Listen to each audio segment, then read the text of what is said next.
आज अष्टानगर परिषदेची पहिली मीटिंग सभागृहात पार पडली। या मीटिंगचं पहिले पत्रक 3 तारखेला निघालं, 11 तारखेला मीटिंग आहे म्हणून, आणि 11 तारखेला मीटिंग आहे म्हणून सर्व सदस्यांना यांनी विषय पत्रिका दिली। पण आमचे जे सदस्य आहेत, नगरसेवक साहेब आहेत, सावंत साहेब, यांना त्यांनी डायरेक्ट आले, सभा कॅन्सल झाल्या म्हणून सही घेतली। तुम्ही पत्र दिलं नाही आणि कॅन्सल झालेली सही कशी काय घेताय? त्यानंतर आम्ही पहिल्या सभेचं पत्र आणलं, विषय पत्रिका आणली। या विषय पत्रिकेत विषय आम्ही संपूर्ण बघितले आणि त्या 25 नंबरचा 26 नंबरचा विषय आम्ही बघितला।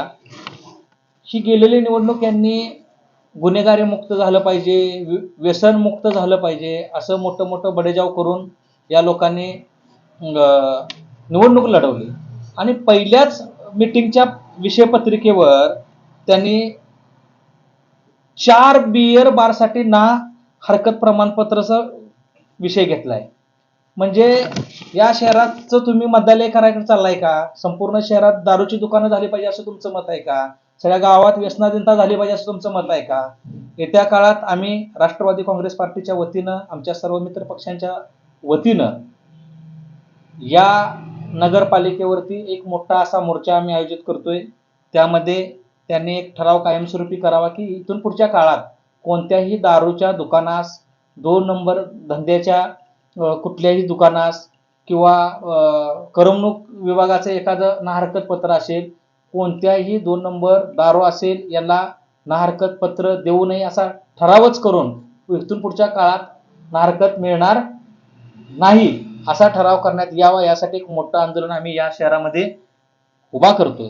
त्याचबरोबर हा मुद्दा झालाच, पण या मीटिंगसाठी नगरपालिकेतील कर्मचारी असतील, अधिकारी असतील, नगरसेवकांना फोन करतात की पार्टी मीटिंग आहे, शाळेत या। म्हणजे तुम्ही नगरपालिकेचा, शासनाचा पगार घेताय का एखाद्या विशिष्ट पार्टीचा पगार घेताय? हे देखील अधिकाऱ्यांनी, कर्मचाऱ्यांनी भान ठेवावं। राज्यात महायुतीचं सरकार आहे। नगरपालिकेत एखाद्या विशिष्ट पार्टीची सत्ता आली म्हणजे हुरळून कुणी जाऊ नये। राज्यात महायुतीची सत्ता आहे। अधिकाऱ्यांना अजून एकदा माझं सांगणं आहे आपल्या माध्यमातून की पार्टी मीटिंगसाठी एखाद्या संस्थेत, एखाद्या शाळेत जाणं हे अत्यंत चुकीचं आहे। तुम्हाला पगार हा शासन देतोय। मस्ती आल्यागत कुणीही वागू नये। महायुतीचं सरकार आहे। प्रत्येकाचा माज आणि मस्ती उतरायचं काम आम्ही निश्चितपणे करू।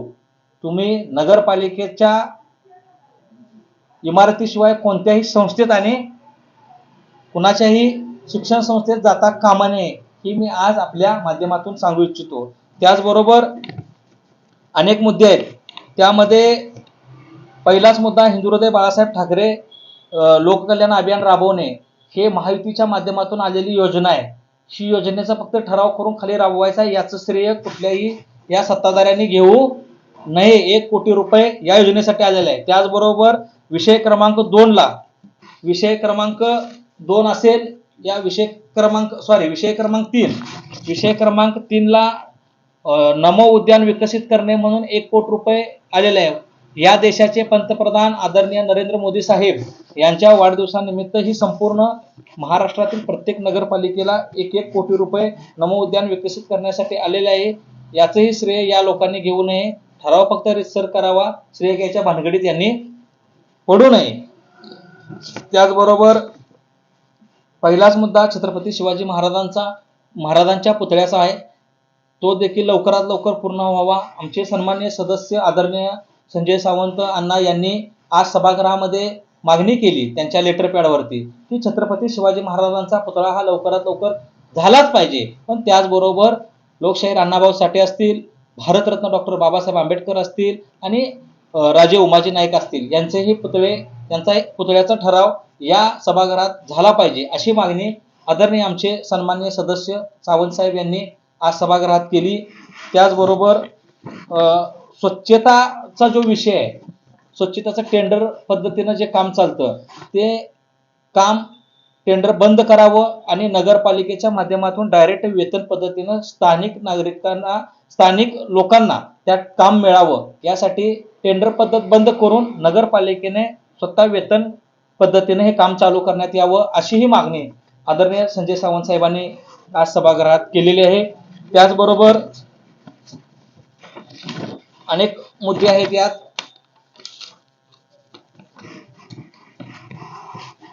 विषय क्रमांक 14 असेल, विषय क्रमांक 30 असेल, 31 असेल आणि 32 असेल. यात बाल कल्याणासाठी निधी खर्च करणे आहे, दिव्यांगासाठी निधी खर्च करणे आहे, आर्थिक दुर्बल घटकांसाठी निधी खर्च करणे आहे. या प्रत्येक निधीवरती डोळ्यात तेल घालून संजय सावंत साहेब ही कामं होतात का, या कामाचा जनतेला लाभ मिळतोय का मधनच कुठं काय वेगळं होते, हे सगळं बघायचं काम आदरणीय संजय सावंत साहेब निश्चितपणे या निधीचं बघतील. त्याचबरोबर पोर्टलवरनं होणारी खरेदी सुद्धा झालेली आहे का, व्यवस्थित होत्या का आणि याचा योग्य वापर होतोय का, हे देखील आम्ही निश्चितपणे त्याच्यावरती लक्ष ठेवू. त्याचबरोबर या नगरपालिकेमध्ये अनधिकृतपणे कोणत्याही कायद्यात न बसता केबिन वाटप करण्यात आलेले आहे, दालनं वाटप करण्यात आले आहे. त्याबाबतही देखील आम्ही आदरणीय मुख्याधिकारी साहेबांना सुद्धा निवेदन दिलेलं आहे. ते कोणत्या नियमात बसतं, कोणत्या कलमानुसार आहे ती आम्हाला माहिती मिळावी, अन्यथा त्यांची केबिन काढून घेण्यात यावी, हे देखील मागणी आपण सन्माननीय मुख्याधिकारी साहेबांना केलेली आहे. त्याचबरोबर भारत पेट्रोलियम 17 नंबरचा विषय, भारत पेट्रोलियम कॉर्पोरेशनच्या भूमिगत गॅस पाईपलाईन टाकणे हा जो विषय आहे, हा शहरातील 10 नंबर 11 नंबर वार्ड असेल, 12 असेल आणि 4चा थोडा भाग असेल, संपूर्ण रस्ते उकरलेले आहेत. त्याचं 3 कोटी रुपये त्या कंपनीनं नगरपालिकेला दिलेलं आहे. पहिल्यांदा ते उकरलेले रस्ते पूर्ण करावेत, त्यानंतर गावात 52 किलोमीटरची खुदाई होणार आहे, ते टप्प्याटप्प्यानं करण्यात यावे, एकदम उकरू नये, अन्यथा जनतेच्या रोषाला सामोरं जावं लागेल आणि शहरातील सर्व रस्ते खराब होतील. त्यामुळे टप्प्याटप्प्यानं करण्यात यावे, लगेच ते करू नये. त्याचबरोबर विषय क्रमांक 44 हा विषय क्रमांक 44 दत्त मंदिर नजीक आपल्या आता शॉपिंग सेंटर एक त्यांनी अनधिकृतपणे केलंय आणि त्याचं रिझर्वेशन बदलाबाबत निर्णय घ्या म्हणून आज त्यांनी कौन्सिलमध्ये सभागृहात ठराव करण्यासाठी हा मुद्दा उपस्थित केला आहे. ह्या दत्त मंदिर पासलं ज्यावेळी शॉपिंग सेंटर चालू होतं त्यावेळी सत्ता यांचीच होती. एखाद्या जागेवरती काम करायचं तर नेम कसं आहे, ती जागा नगरपालिकेच्या मालकीची लागते, पण नगरपालिकेच्या मालकीची जागा नसताना, महाराष्ट्र शासनाच्या नावावर जागा असताना सुद्धा त्या ठिकाणी कोट्यावधी रुपये खर्च केले. 10 वर्षाला काम तिथं तसंच रखडलेलं आहे. मग नगरपालिकेचा येणारा इन्कम देखील रखडला आणि शासनाचे पैसे सुद्धा त्या ठिकाणी आता बुडीत गेल्यागत आहे. मग याला जबाबदार कोण? त्यावेळेचे तत्कालीन सूचक असतील, अनुमोदक असतील, त्या ठरावासाठी त्यावेळेचे नगराध्यक्ष असतील, त्यावेळेचे मुख्याधिकारी असतील, सर्व अधिकारी असतील, त्याचबरोबर जे कॉन्ट्रॅक्टर असतील, या सर्वांच्यावरती फौजदारी गुन्हा दाखल करून शासनाची फसवणूक केल्याबद्दल त्यांच्यावरती गुन्हा दाखल करण्यात यावा. यासाठी आम्ही निश्चितपणे या पुढच्या काळात कलेक्टर साहेब असतील किंवा कोर्टात जाणार आहोत आणि यांच्यावरती गुन्हा नोंद करून यांच्याकडनं भरपाई करून घेण्यात यावी अशी मागणी करणार आहोत. त्याचबरोबर शहरामध्ये काम करत असताना आज पहिलीच बैठक मीटिंग सभागृहामध्ये पार पडली.